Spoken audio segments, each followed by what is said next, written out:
జై శ్రీమన్నారాయణ. 14వ పాశురం.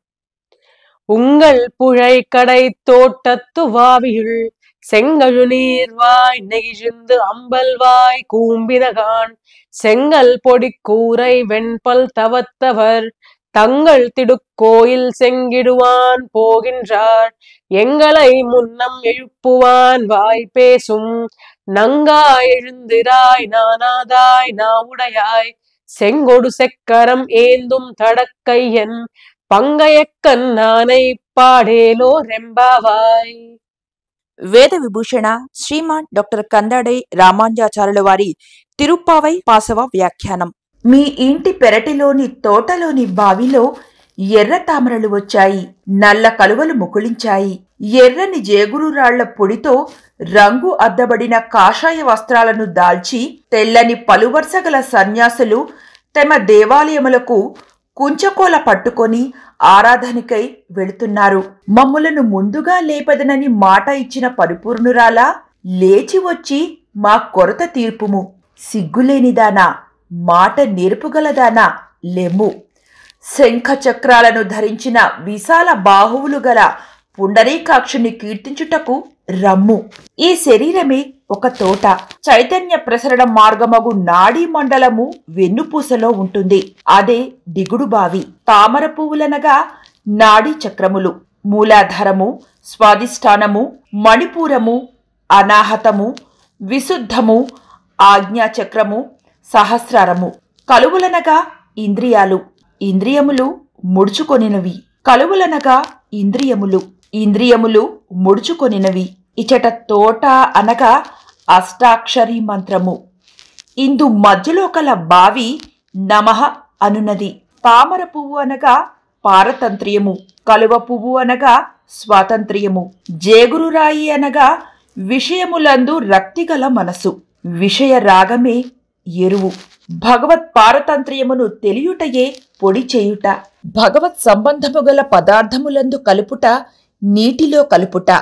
ఈ విధంగా భగవత్ పారతంత్ర్యము, భగవత్ ప్రీతి, విభూతియందు ప్రీతిగల మనసు కలిగి ఉండుట కాషాయ వస్త్రధారణ.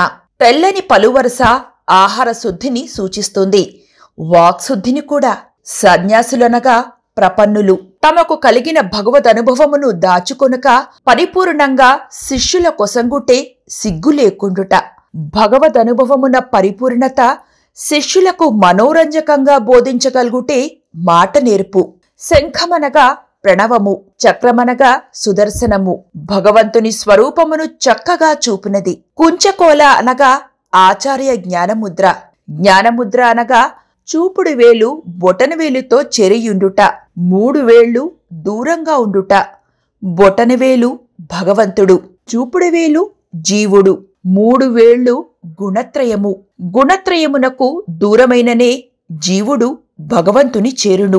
ఇది జ్ఞానముద్రలోని సందేశము. శంఖ చక్రములను భుజములందు చిన్నములుగా దాల్చిన ఆచార్యులే మనకు ఆశ్రయించదగినవారు. ఈ పాసురమున తిరుప్పాణియాళ్వార్లను మేలుకొల్పుతున్నారు. నంగాయ్, నాణాదాయ్, నావుడయాం అను సంబోధనలు వీరికి చక్కగా సరిపోతాయి. నంగాయ్ అనునది గుణపరిపూర్తిని తెలుపుతుంది. నాణాదాయ్ అనునది అహంకార రాహిత్యమును చెబుతోంది. ఈ ఆళ్వారులు లోకసారంగ మహామునుల భుజాలపై కూర్చొని ఆచార్య పురుషుల ఇళ్ల ముందు నుండి సాగుతూ అహంకారము ఏమాత్రమూ లేకుండగా చేతులు జోడించుకొని అడియార్ కెన్నై యాడ్పడుత్త విమల, నీ దాసులకు నన్ను దాసును చేసిన విమల అని సాధించుటచే వీరు నాణాదాయి కదా. ఇక వీరు సాధించిన అమలనాది పిరాన్ అను ప్రబంధమున 10 పాసురాలలో అఖిల వేద ప్రతిపాదిత గంభీరార్థములు సాధించి ఉన్నారని వేదాంత దేశికులు ప్రస్తుతించి ఉన్నందున వీరు నాలుక గలవారే కావున నావుడయాయ్ అనునది సరిపోతుంది.